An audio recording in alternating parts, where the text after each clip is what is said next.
दुनिया भर के देश जहां पर आर्थिक मंदी और भू राजनीतिक तनाव की वजह से जूझ रहे हैं, वहीं चीन बड़ी खामोशी से एक ऐसी रणनीति पर काम कर रहा है जिसने दुनिया भर के विश्लेषकों को हैरान कर दिया है।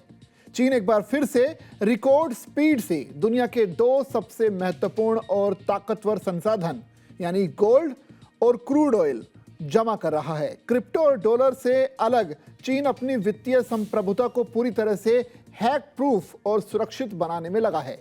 पीपल्स बैंक ऑफ चाइना ने जुलाई 2026 में 6,40,000 औंस लगभग 20 टन सोने की भारी भरकम खरीदारी की है, जो कि अक्टूबर 2023 के बाद उसकी सबसे बड़ी एकल वृद्धि है। यह लगातार 21वां महीना है जब चीनी केंद्रीय बैंक ने अपने आधिकारिक स्वर्ण भंडार में इजाफा किया है। इस नई खरीदारी के साथ ही चीन के कुल आधिकारिक स्वर्ण भंडार की कीमत 306 अरब डॉलर यानी कि करीब 306 बिलियन डॉलर के विशाल आंकड़े को पार कर गई है। पश्चिम देशों के वित्तीय नेटवर्क और पाबंदियों से बचने के लिए चीन लंदन में रखे अपने ऐतिहासिक गोल्ड के स्टॉक का एक बड़ा हिस्सा हांगकांग ट्रांसफर कर रहा है ताकि एशिया में गोल्ड की कीमतों का एक स्वतंत्र प्राइसिंग हब बनाया जा सके। सिर्फ गोल्ड ही नहीं, चीन ने कच्चे तेल का भी एक ऐसा विशालकाय भंडार तैयार कर लिया है जिसे अब उसका सबसे बड़ा आर्थिक हथियार भी माना जा रहा है।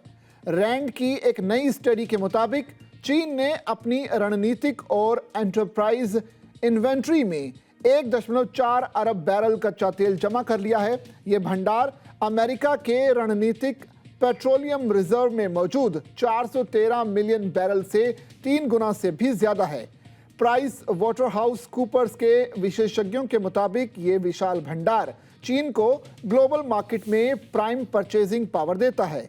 इसका मतलब यह है कि ड्रैगन अब ओपेक की तरह ही वैश्विक बाजार में कच्चे तेल की कीमतों को अपनी मर्जी से घटा या फिर बढ़ा सकता है। भारत दुनिया के सबसे बड़े तेल आयातकों में से एक है।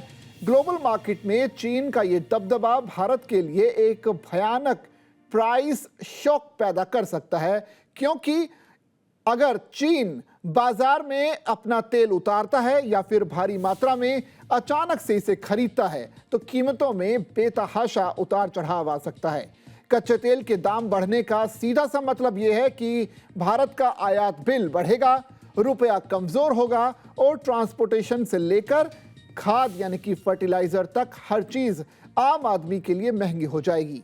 चीन की क्षमता है कि वो भारी मात्रा में डिस्काउंटेड रूसी और ईरानी तेल खरीद सकता है, जिससे भारतीय रिफाइनरियों के लिए भी जो कंपटीशन है वो काफी हद तक बढ़ेगा और उन्हें मिलने वाला डिस्काउंट कम हो जाएगा।